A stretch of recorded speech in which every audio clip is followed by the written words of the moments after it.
Welcome everyone to today's msexchange.org webinar, another in a series of regular informational webinars hosted by msexchange.org, designed to deliver helpful and timely information to the MS Exchange community. Today's event is sponsored by ENow. ENow is a Microsoft Silver independent software vendor focused on helping organizations implement the latest Microsoft technologies and building software tools that simplify the job of IT administrators. ENow Systems Management Software provides monitoring and reporting features for all key components of your Microsoft infrastructure, including Exchange, Office 365, Active Directory, SharePoint, and Lync, all delivered in their award-winning dashboards. I'm Roger, the moderator, and before turning it over to our speakers, I need to let you know that we are recording today's event. All participant lines are muted, so if you need any assistance during the presentations, please use the questions feature at the bottom of your control panel. Send me a question and I'll try to give you assistance. We also encourage you to use that same questions panel to forward any comments or questions regarding the presentation topics, and we'll be collecting those and address as many of those as possible at the end of the presentations. I will now turn it over to our first speaker, Paul. Thank you all for attending. I'm Paul Robichaud, one of your co-hosts today, CTO of ENow, owner of Pancake the Cat, who you probably are going to hear in the background because he's very attracted to me sitting at my desk, and an Exchange MVP since 2002. Presenting with me today is Justin Harris, who is a program manager at Binary Tree, where he oversees development of their next-gen migration products. He also has the honor of being a Microsoft Certified Systems Master back when that was still an active certification, and has been an Exchange MVP since 2014. So welcome, Justin. Thank you, Paul. Looking forward to talking Exchange 2016. Right on. A lot of people have a lot of questions about 2016. Part of that is because when Microsoft introduced it, there was still, at the time, there was still a little vapor around whether they were going to continue to build on-prem versions of Exchange or not. And in sort of an effort to silence some of the questioning, they said, yes, we absolutely are continuing on-prem development, and look, here's Exchange 2016. So let's start by talking about what's new in 2016. There are some significant differences, especially if you're coming from Exchange 2007 or 2010. But Tony Redmond and a number of other influential people in the Exchange community have been heard to say that 2016 really in some ways is 2013 SP2. And that's true to an extent, but there are also some changes that I think are worth talking about. One is that we're now down to only 2 server roles. And if you think about it, it really means 1 server role because the second one is Edge, which almost nobody actually uses. So Mailbox and CAS role have been consolidated into a single box, which takes us almost all the way back to the way things were in Exchange 2003. There are good reasons for this from a scalability and utilization standpoint, because what Microsoft was seeing was people spending money deploying farms of CAS servers that were mostly idle. They had way more CPU, way more RAM, way more disk invested in these CAS servers, and they were essentially doing nothing except proxying connections. Now, the reason why Microsoft moved to the architecture that they have with CAS essentially being a stateless proxy is to enable some coexistence tricks that we're going to be talking about later in the presentation. Failovers are up to 30% faster. We now have the ability to have DAGs that don't have a separate administrative IP address associated with them. And one thing we'll be talking about a bit later as well is that the whole concept of a DAG is a little foreign to people who are used to Exchange 2007. That's one of the things that migrating administrators need to keep in mind and be thinking about as they get ready to execute their migration. There have been some changes on the protocol side as well, although this is perhaps a little less glamorous than the user-facing features. MAPI by HTTP is now the default protocol, which means that, number one, you have to be prepared for it from the client side. Number two, means that your troubleshooting of protocol issues is probably going to be somewhat easier. We get a new version of Exchange ActiveSync, which frankly nobody cares about because there are very few differences between the version 15 Exchange ActiveSync protocol and version 16. Most of those changes relate to the way that calendar appointments are created and processed. So it's primarily of interest if you happen to have an iOS 9, I think 9.1 or later device, because that's when Apple started taking advantage of it. Hopefully we have seen the last of the class of bugs on iOS devices that stomp garbage in the middle of people's calendars. At least that's what we're all hoping. Much improved search. Microsoft has invested very heavily in search because they know that as mailboxes get larger, people want the Gmail style experience of being able to go into their mailbox, start typing search phrases, and instantly find exactly the right messages. That's not exactly what happens because people don't usually remember the exact search terms, but we're getting much closer to that. Search performance is better, search quality is better, the amount of space dedicated to indexing is better. So the investments that Microsoft made in buying fast and doing other things in the search space have started to pay off. And continuing the story around Office 365, Microsoft has continued to invest in tighter integration with 365 for things such as being able to have on-prem objects in the GAL that represent Office 365 groups. There are also some fairly significant end-user features. I think the biggest one, to my mind, is probably modern attachments. This is a really neat concept where when you send an attachment, instead of actually attaching the file to an email message and having it occupy your store and space in your recipient's OSTs, Exchange has the ability to turn that into a OneDrive for Business link, automatically put the attachment into OneDrive for Business for you, and then just send what is essentially a stub to everybody who's an addressee of the message. There are some other things that come along with that, like the ability to do inline previews and inline edits.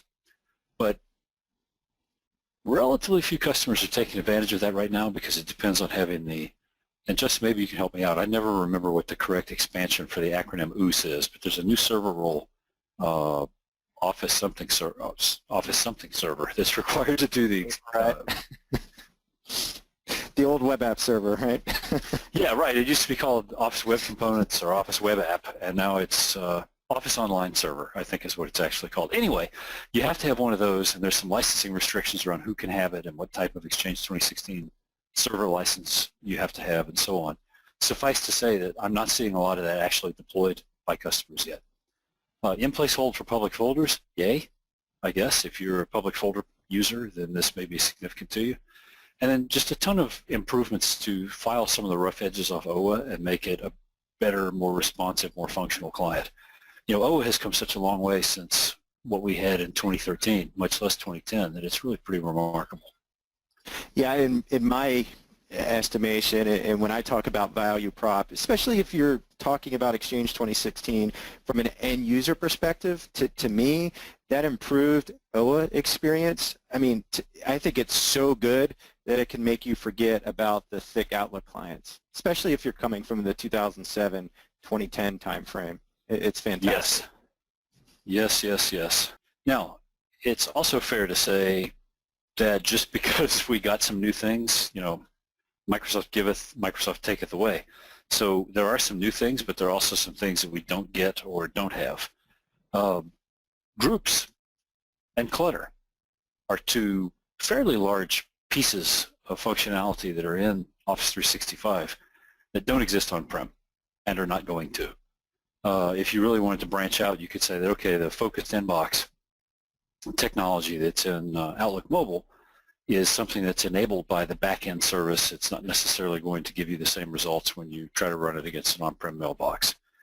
There are a ton of changes to the way that Microsoft has architected almost every other aspect of Exchange 2013, but 2016, but they didn't change public folders. So you still have public folder databases, mailboxes go in them, etc. There's no new public folder functionality apart from in-place hold. You can make a pretty good argument that there probably won't ever be, because public folders are one of those things that, having shipped, Microsoft now has to continue to support, but they don't want to spend any real effort enhancing them. Groups is clearly where they're investing there.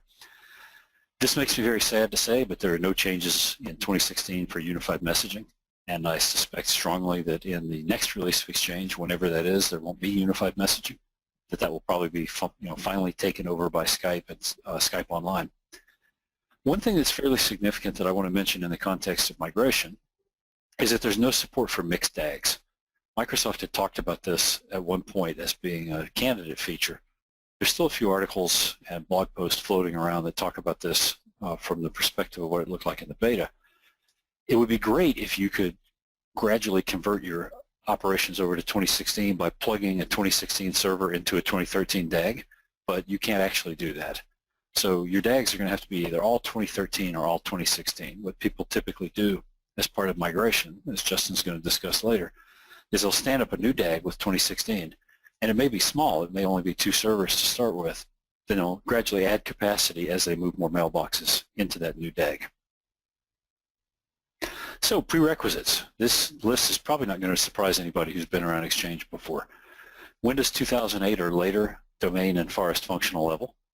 I'd be very surprised if we have many people in this audience who are not already on 2008 or 2008 R2 AD. And keep in mind, of course, that didn't have anything to do with what version of Windows your domain controllers are actually running. It just refers to the functional levels.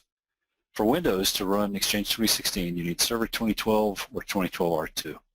They will be supporting Windows Server 2016, but since that's still in technical preview at this point, it's not officially supported. And although I don't actually know if it will hard block setup on technical preview builds of 2016, I don't think I would invest any time in trying it. For add-ons, you need to have .NET Framework 4.5.2 and UCMA, which is the same requirement for UCMA that we've had since 2013 shipped. And then if you're going to be coexisting, this is important, you need to have the correct version of 2010 or 2013. So for 2013, you need CU10 or later. And for 2010, you need SP1 update rollup 11 or later. Typically, you know, it's been almost a quarter since Microsoft's last release, so I would expect that we'll probably be seeing a new rollup and a new cumulative update for 2013 in the next month or so in the run up to WPC. So if you haven't already installed these versions on your existing servers, you know, you might want to wait until the next one. And then clients, this is a question we get a lot. For clients, number one, for the Mac, you really shouldn't be running Outlook 2011 because it's a big piece of junk compared to Outlook 2016. So upgrade your users. They'll be happier and so will you. But on the Windows side, you need to have Outlook 2010 SP2 or later to be supported on Exchange 2016. So this is a slide that I've delivered in pretty much every 2016 presentation and Office 365 presentation I've given for the last 18 months or so. The reason why it's important is that I want everybody to understand that Microsoft they've made a fairly dramatic change in the way that they service Exchange with Exchange 2016, and I don't think they're ever going to go back to the old way. So the first thing you have to understand is something that Greg Taylor at Microsoft likes to talk about at length. 2016, when you install it on-prem, is the same code that's running in the service right now. The difference is, number one, the service is being much more rapidly than what we get on-prem. So if you think of, and I'm just making these numbers up, if you think of Exchange 2016 as being version 1000, then the service by now might be at version 1200, version 1300, version 1400. At some point, Microsoft will decide to create another fork of that code in the service to make Exchange 2018 or 2019 or Exchange S edition or whatever marketing name they come up with for it. And at that point, what they'll do is they'll take the code that's running in the service right then and they'll branch it, and that will become the new on-prem branch. So the reason I say that is that Microsoft is changing their servicing model to match the way that they do servicing in the cloud. And the implication of that is that there are no more service packs. Everything is a cumulative update. So when you apply a cumulative update, essentially you're doing a build-to-build upgrade, just like they do in the service. So you don't have to install a new server with a new build and move mailboxes to it. You can just install it in place. But every single time you do that, you're doing an in-place build-to-build upgrade. And the consequence of that is that you need to think very carefully about how you do these upgrades, what you do for backups, make sure that your maintenance procedures are solid, that you understand how to do maintenance at the DAG level by putting the DAG in maintenance mode, essentially, so that you don't get unexpected side effects, unexpected failovers, and so on. The N-1 rule still applies, so Microsoft's official stance is that they support the current cumulative update and the previous cumulative update for connectivity to Office 365. Now, obviously, if you're on-prem only and you don't have any 365 connectivity and don't want any, you don't necessarily have to follow that rule. But their recommended best practice is still that you try to stay N-1 or better. And the drawback to that is that with these updates arriving quarterly, sometimes it's really hard to navigate change control processes and stay current. But the good news is because Microsoft is keeping a regular cadence, that makes it a little bit easier. So since Justin is a migration expert, I wanted to have him talk a little bit about the best practices for migration. But before we get there, it's probably worth talking a little bit about what some of your options are for migration in the first place, right? I mean, when you think about it, for the most part, there's no absolute requirement that you have to migrate, and that's a good thing. When you kind of ask that question, should you migrate, I think from a IT admin Exchange guy perspective, I mean, it's an easy answer. Yes, it's a resounding yes. It seems very obvious, but the reality is, there are things that could prevent you from actually adopting Exchange 2016.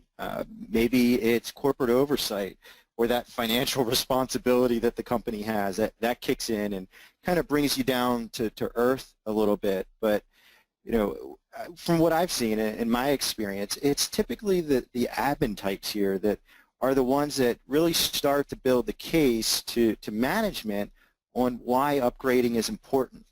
So, should a company that maintains an on-premises Exchange environment upgrade immediately to 2016? To me, it depends. Where are you coming from? Where are you now? And one of the questions that I love to sniff around is, what does your track record of operational maturity actually say? These are the items that have to be addressed and answered in order to really understand whether you should move to 2016. Now, when you look at your migrations options, you have several different choices here. First, you can kind of take the approach where you dig your heels in the sand, you're not going anywhere, you're going to have to pry Exchange 2010 out of my cold dead hands. If it's not broke, why fix it? And that's just several reasons that I've heard. Secondly, you can move to Exchange 2016. Maybe you're risk averse, or maybe you have a tremendous amount of customizations, or even more important, maybe you have a lot of revenue generating line of business applications that actually integrate within Exchange, and all that really needs to be managed in a closed ecosystem. These are all valid reasons why you would choose to stay on premises and maybe even upgrade to Exchange 2016. Lastly, you could choose to make that bold jump into Microsoft's cloud infrastructure. And that may be a little frightening for you, but the good news is that Microsoft has made it a little bit easier to kind of slowly dip your toes into that water through the different hybrid scenarios they have. So the reality is that the answer to, should you migrate, it's going to be different for each company, and oftentimes it's a complex series of conversations that has to be had in order to determine the best fit. Now, moving on to option one, what about if you opt for the do-nothing approach? For those that are risk averse and maybe they have issues politically or financially funding a migration project, don't be fooled. Keeping the legacy infrastructure, while it may seem like a good idea at the moment, it's really a ticking time bomb. You can be lulled into a false sense of security here because everything is working great right now. But Exchange 2007, for instance, that left mainstream support in early 2010. And I believe 2010, Exchange 2010, was early last year.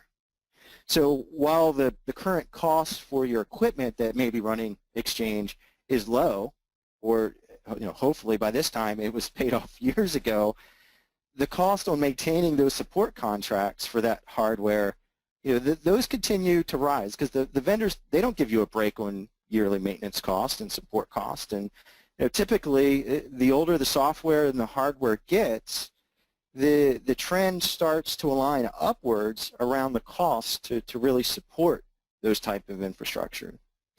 And the other thing that I don't want anybody to forget is, don't forget the value that Exchange actually brings in the first place.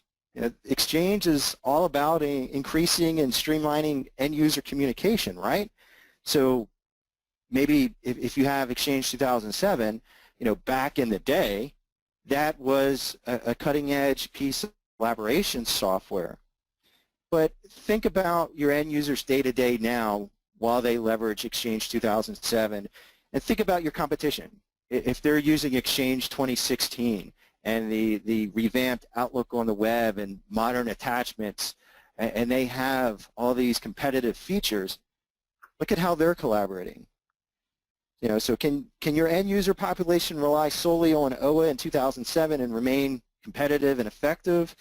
You know, probably not. So, you know, a definite loss of end user productivity here. Also, it needs to be factored in when you're actually weighing your migration options, especially if you choose to keep the legacy infrastructure. Now, if you think about moving to Exchange 2016, migrating to 2016, it's going to provide your end users a lot of different ways to collaborate. There's a lot of great features that Paul actually talked about, the end user enhancements. You know, the code base for 2016, as he mentioned, it's battle tested. You know, it's proven itself in the largest Exchange deployment in the world, which is, you know, Exchange Online within Office 365. So your end users, when you go to 2016, they're going to gain the best set of features, an amazing set of features to work with. And I mentioned that, to me, I think that the Outlook on the web experience, it's going to make you forget about the thick client of Outlook. And it's really the killer feature around the value prop for 2016, especially if you're coming from 2007 or even 2010. I mean, being able to preview attachments, editing messages in line, having the tight integration with modern attachments, with being able to take and leverage OneDrive for Business, to store an attachment and have a link in a message. You know, those features are great, and your end users are going to love those features, you know, once they're shown. From an admin standpoint, I mean, you get other great features like the advanced mail flow features. So you have mail routing changes that now look at AD site boundaries and DAG boundaries.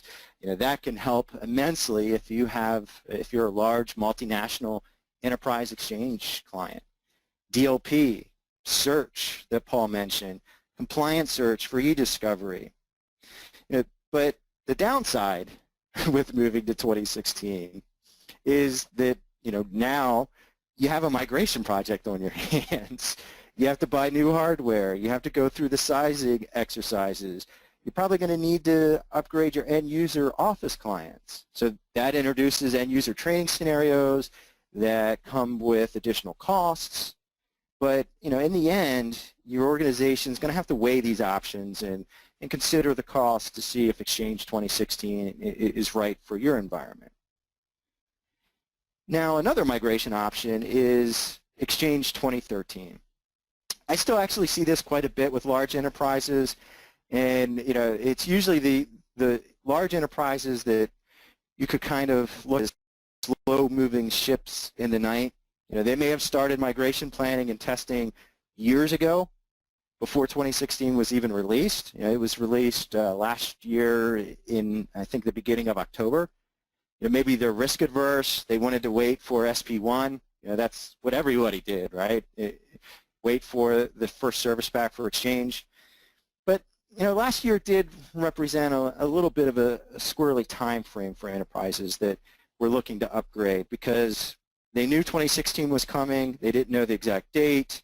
It took them a long time to formulate their strategies, to get funding.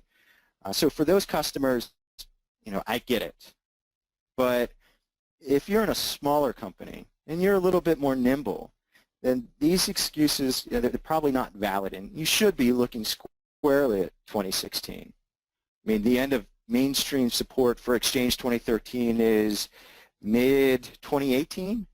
So you're really not going to gain much by choosing to leverage 2013 instead of 2016, and the support time frame, it's already ticking. So if you're an admin of a legacy Exchange infrastructure, let's say you're sold. You're sold on 2016. You know, Outlook on the web, it's worth the price of admission to me in of itself if you're on 2000 or 2010 now. But there are several things that you need to know before diving in to those migration projects, right, Paul? Boy, that's the understatement of the year. There's a lot of stuff that you need to know, and of course, how much you need to know depends on how much you know now. It's sort of the the Exchange equivalent of the old saying that the rich get richer. If you already know a lot about Exchange 2013, then you'd be pretty well positioned to move to 2016. But if you're still on 2007 or 2010, a lot of what you know will transfer. But there will be many new things for you to learn as well, just because the architectural gap, or the chasm maybe is a better word, between these earlier versions in 2013 is much bigger than the gap between 2013 and 2016. So the big thing to keep in mind, if you don't learn anything else from this webinar, the big thing that I want you to walk out of here with is knowing that from a planning and capacity and sizing and architecture perspective, for the most part, you can think of 2016 like 2013. You'll use the same storage calculator you're already familiar with. You'll use jet stress. I realize there's a typo in this slide because Microsoft actually did release an Exchange 2016 specific version of the preferred architecture that takes into account some of the changes made for namespace management and client access.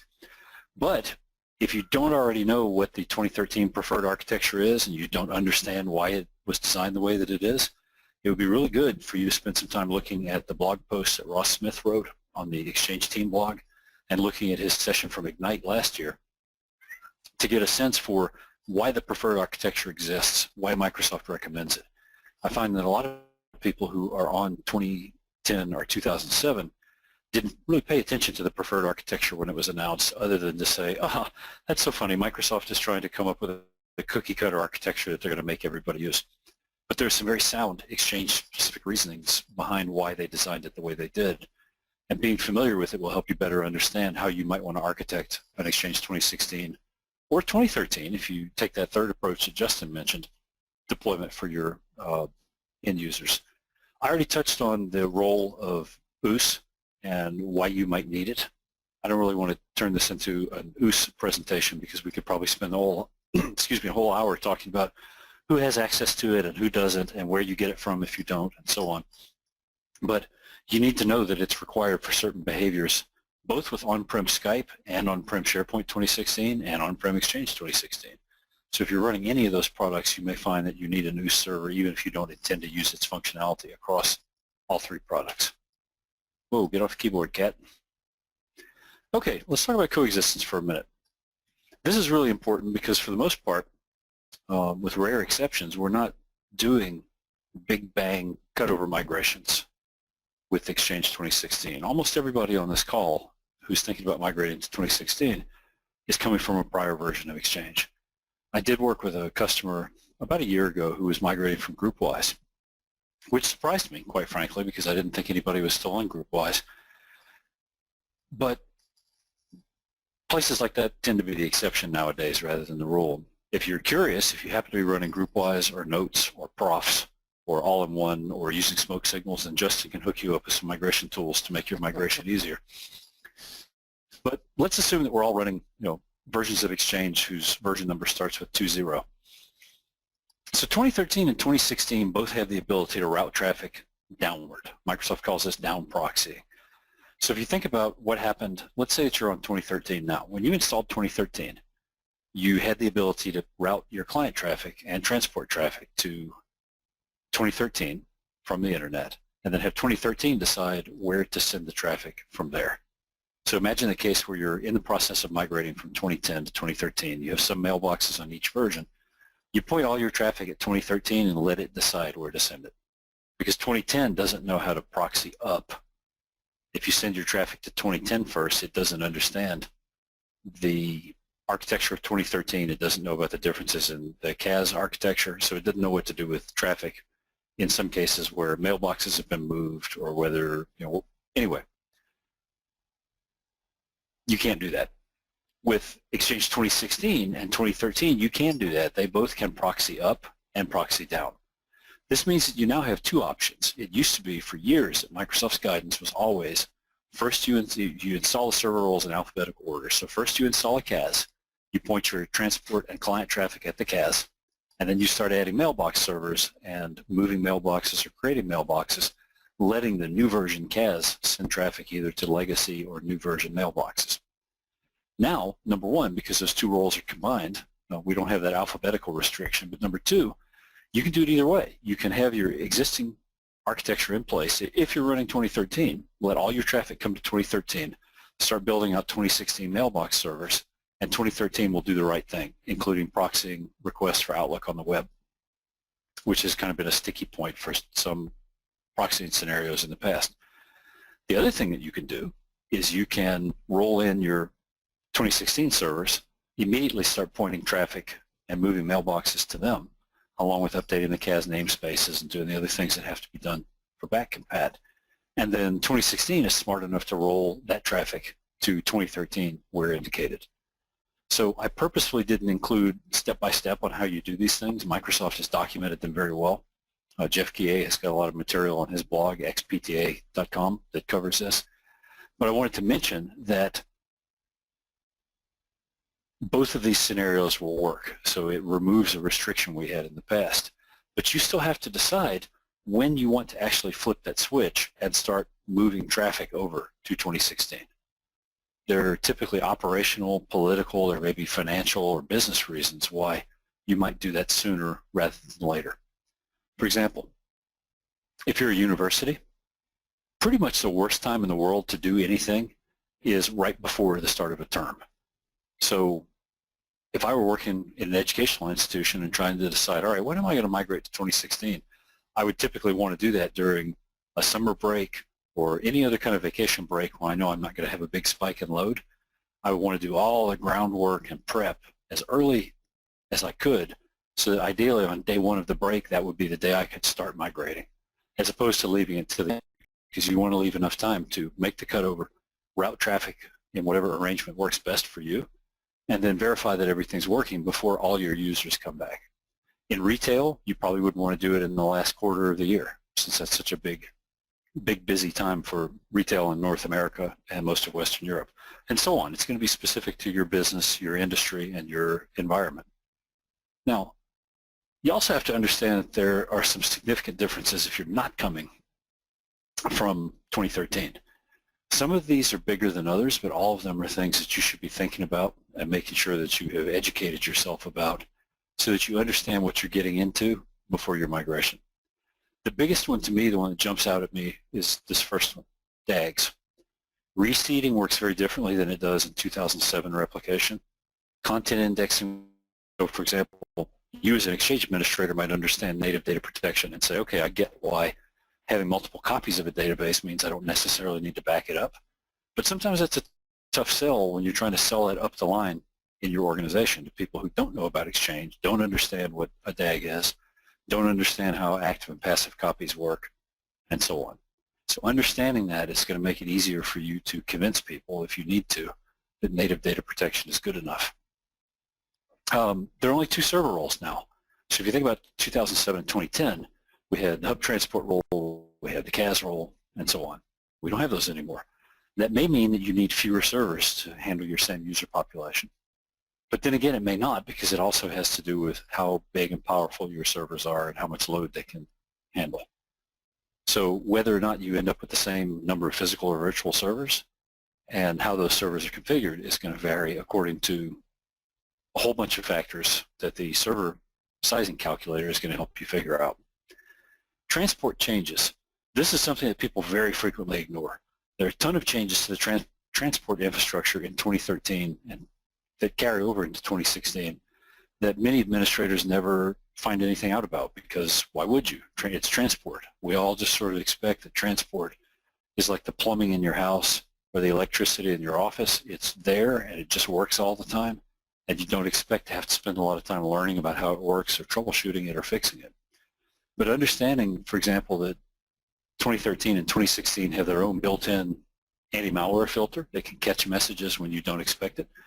Understanding how safety net works, understanding, as Justin mentioned earlier, the ways in which mail routing changes now that we have not only AD sites but also DAGs as a message routing boundary. Understanding that is really important to make sure that your mail goes where you want it to go, and more importantly, that you understand why it's going where it goes so that you're not surprised.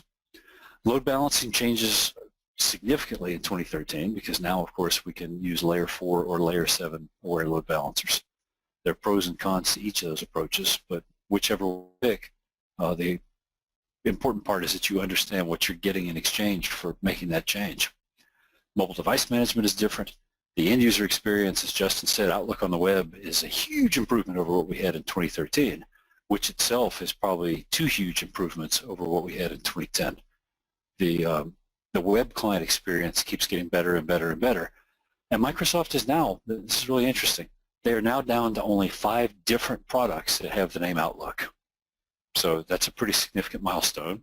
I don't know if they're ever going to get any lower than that, but we've got Outlook for the Mac, Outlook Mobile, Outlook Universal, Outlook on the web, and then plain old desktop Outlook. That's not what Microsoft calls it, but you know what I'm talking about.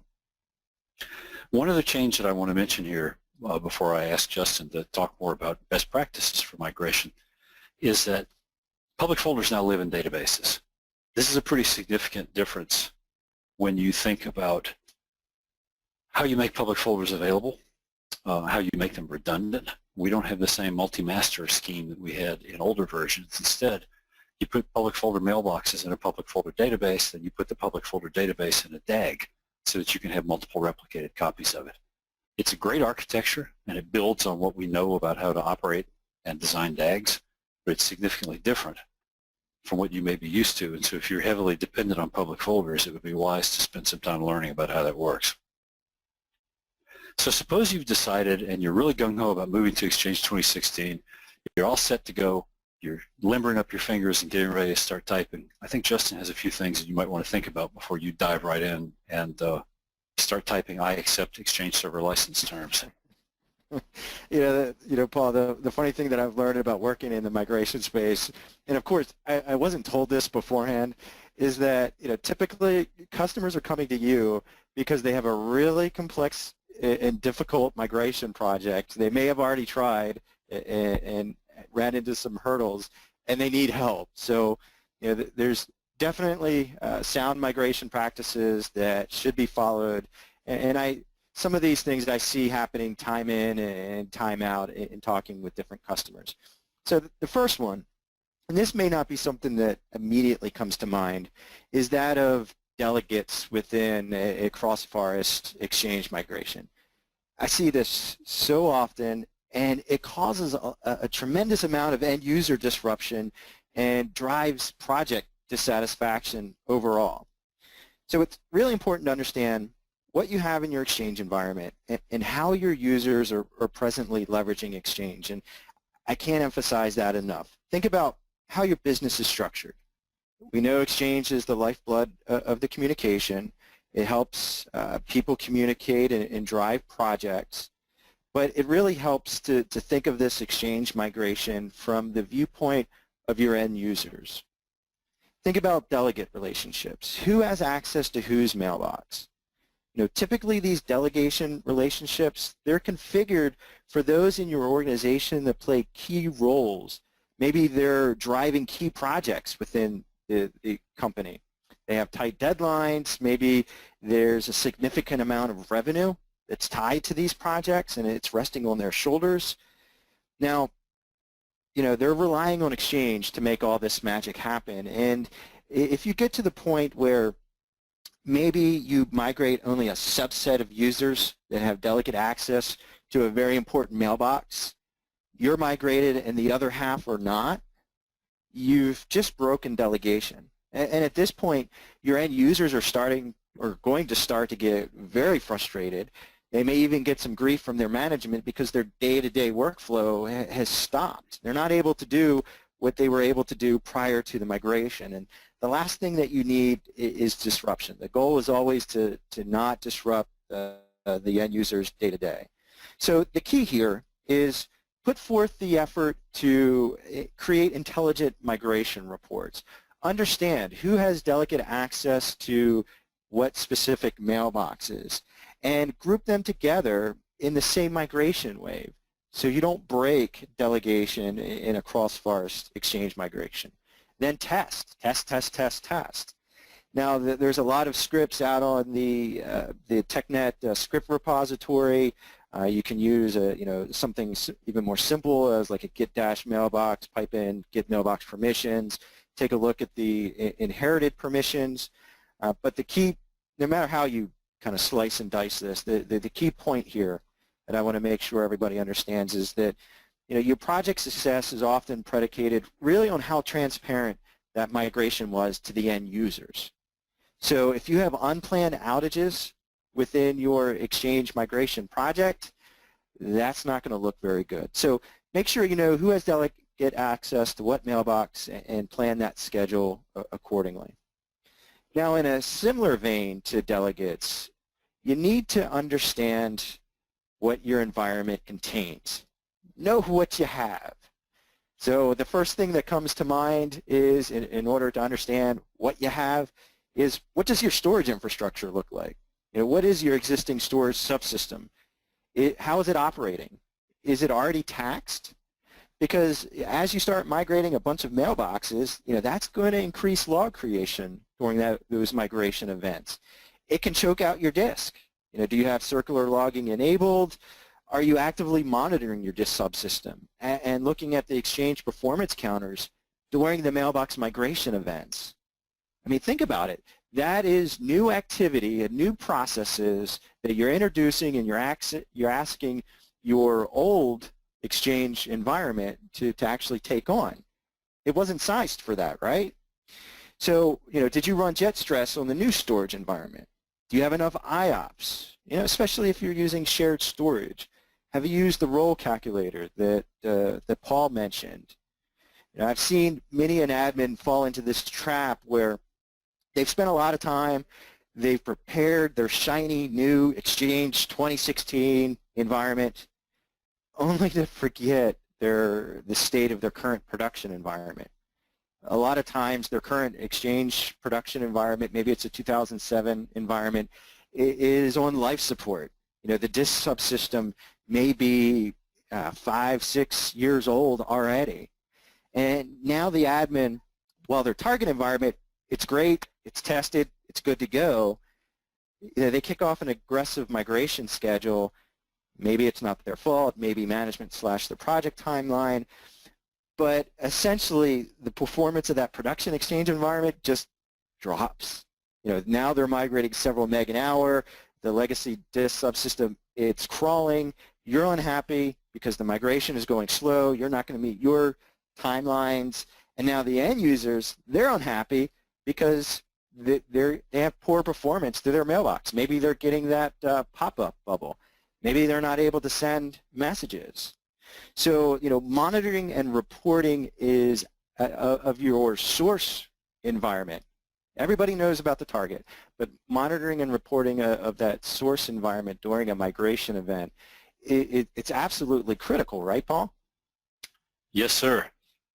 One of the things that we spend a lot of time talking about at ENow is figuring out, okay, what can we do to help make it easier for people to see what's going on in their migration environment? And I have a slide where I want to talk about that a little bit later, but I can't overemphasize how important that is, especially if you're thinking about moving 365 into the mix, because there, you fall behind what we call the blue curtain of Microsoft's data center, and if it's up to Microsoft, you're going to have a very hard time figuring out what's going on. They like it that way. Some of the other things that you're going to want to monitor and make sure that is prepped as well as your backup solution. The first question, does it support 2016? Are you ready to restore a mailbox once you move the first production mailbox to the 2016 infrastructure? What's your spam and message hygiene solution look like? Do you have third-party archiving, fax, software, line of business applications? Have you done the small things like assigning offline address books to databases to try and curtail those costly downloads come migration day? Another thing that I see is creating or configuring TTLs on existing DNS record.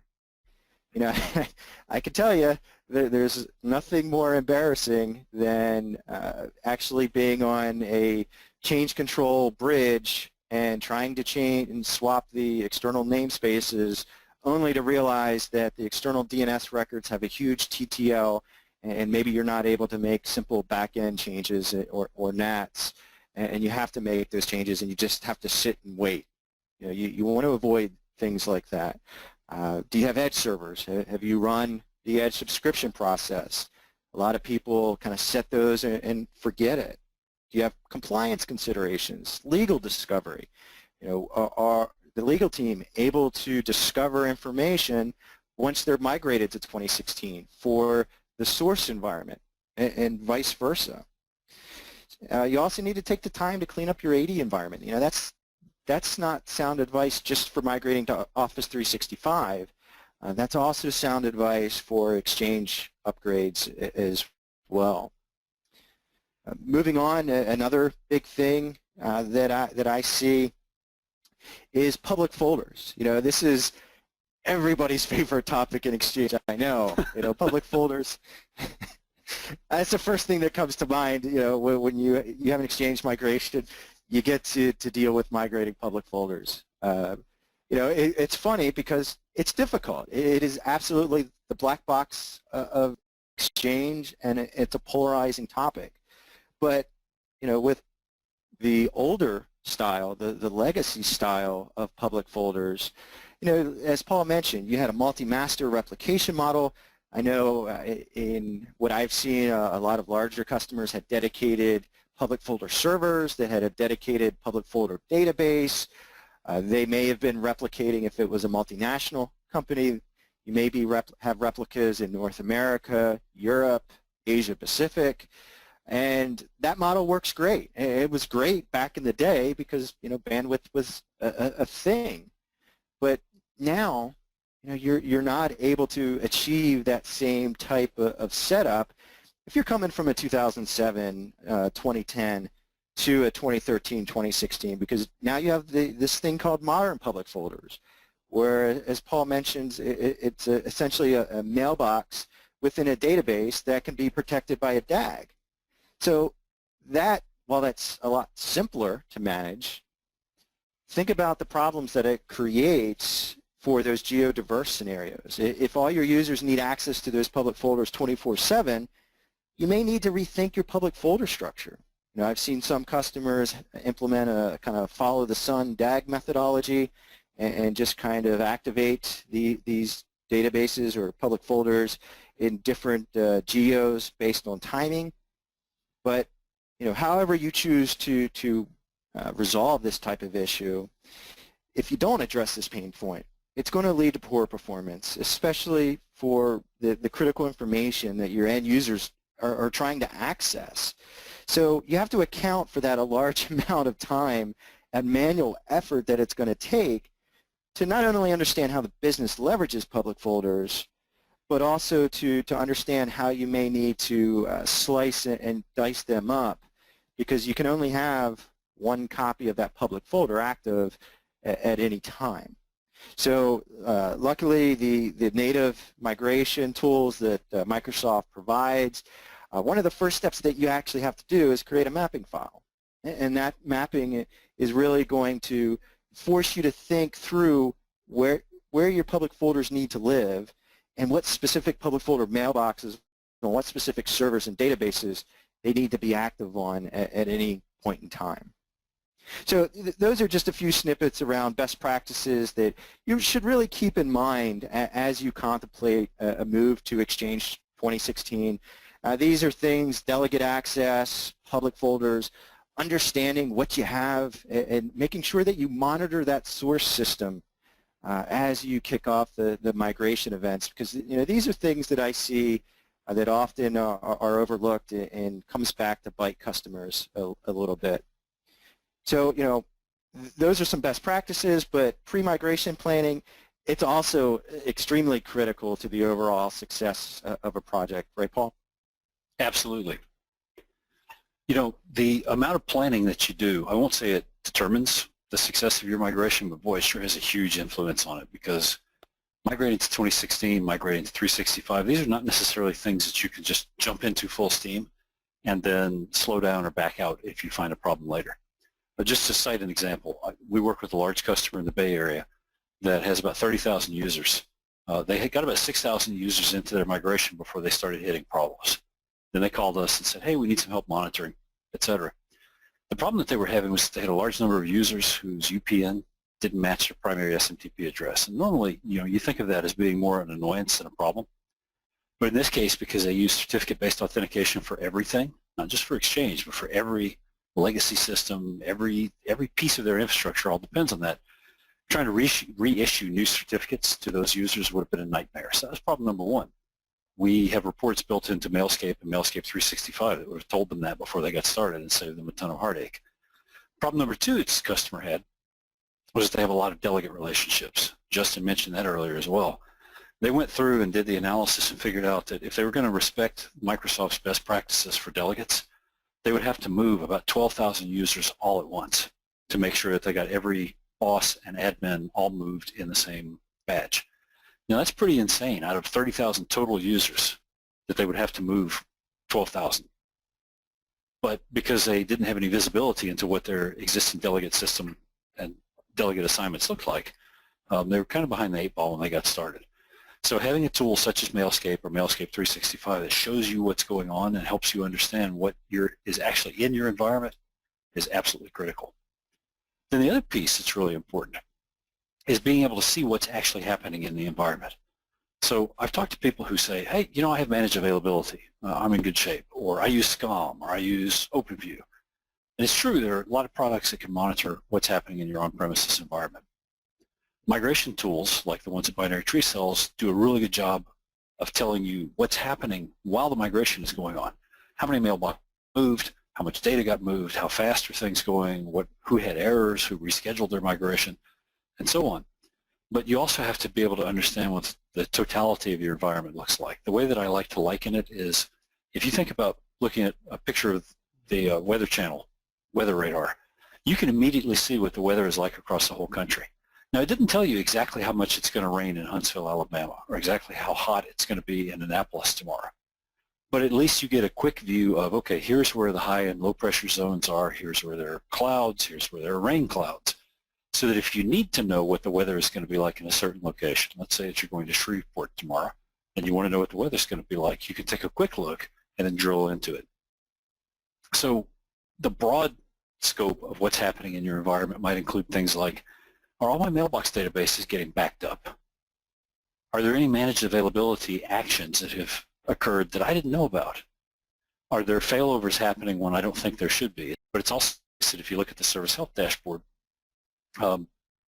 it's going to tell you a lot of detail about things you don't necessarily care about.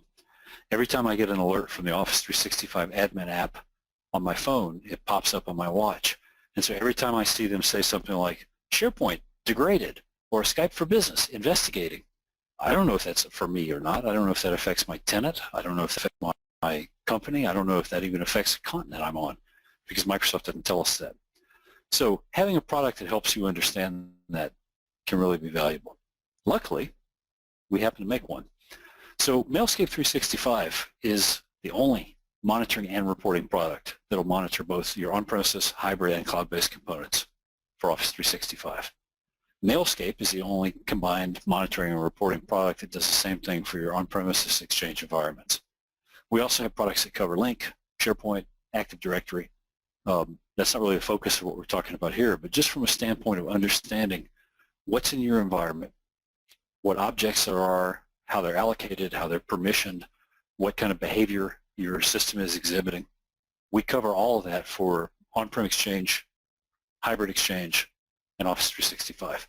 So to learn probably way more than you wanted to know about the products, go to enowsoftware.com. You'll see some product demos. You can download a demo version. You can send me an email if you have further questions. And with that, I think Roger has been stacking up quite a list of questions from attendees, so I'm going to pass the mic back over to him and let him get a few answered. I do. Paul, can you hear me okay? I sure can. Thanks. Great. Sorry, we had some problems early on the greeting. My VoIP connection failed, but I'm going to dive right into the questions that we have because our time is limited. And I do want to let everyone know, since we won't have time to get to all the questions, we will be forwarding all your questions on to Justin and Paul for their follow-up afterwards, because I know we have to wrap pretty soon. So let's try to get one or two in. This one is, there's an outstanding issue with the amount of return search items in OWA in Exchange 2016. Is there any information if that would be enabled to adjust in the same way as it was done in Exchange 2013 and Exchange 2016 RTM? I guess I'm going to give that one to Justin. I haven't seen Microsoft acknowledge any changes coming up to change that behavior, but No, I haven't seen anything myself either. That's an interesting, that may be one that would be good to follow up on. yeah, it would be. It sounds Sorry, like next one is, the next one is, can you migrate from 2010 to 2016? That's definitely a Justin question. Yes. Yes, you can. Yeah, you have native support there. Very good. Next one is I/O efficiency, that is speed, on 2016 much better than on 2013?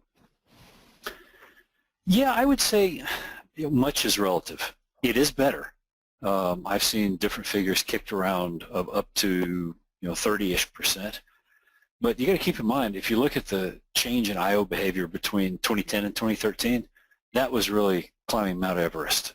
So a further 30% reduction over 2013 IOPS levels, from an engineering standpoint, it's impressive. But from a practical standpoint, in terms of what it means for your design, there are very few configurations that are still going to be I/O bound at this point in time, unless you have just insanely large numbers of small mailboxes. It's much more likely that you're going to either be storage bound or scale bound, as opposed to being I/O constrained. Okay, maybe another one or two. This one is it correct that OWA doesn't allow many of files other than modern file types if you're using OSS? So if I understand the question, the OOS rule only works with a set number of file types, right? So inline editing, review, the other things that OOS enables, it only knows how to do that with a constrained set of file types. Microsoft has been pretty good about adding new types. As a matter of fact, I remember seeing an article not long ago that said they were adding support for some types of AutoCAD files, for example. But the major types, PDF, all the Office document types, Open Office documents, RTF, plain text, HTML, XML, there are a whole bunch of types that are already supported in there. I'd have to know what specific type you wanted support for before I could give you a more detailed answer, though. All right, and we'll take one more. This will have to be our last one. Let me just read through this. We have a 2013 hybrid environment. Haven't moved most of it. Can you discuss whether Exchange 2016 can be done as an in-place upgrade, or is it as before, new install, new options? So you can't install Exchange 2016 over the top of Exchange 2013 on an existing server. You'll have to create new servers and then move mailboxes to them. So if that's what you're asking, there's your answer. If you're asking something else, I might have misunderstood the question, but it sounded like that's what you were asking. Well, very good. We'll have to wrap it up there. So on behalf of msexchange.org, I want to thank you, Paul and Justin, for joining us today. It's always a pleasure to have you with us. And of course, we want to thank ENow for making it possible for us to bring everyone today's event. The recording of this presentation will be available on the msexchange.org site very soon so watch for that. And this will conclude today's event. Thanks again to everyone for attending, and you may now disconnect. Thanks, y'all.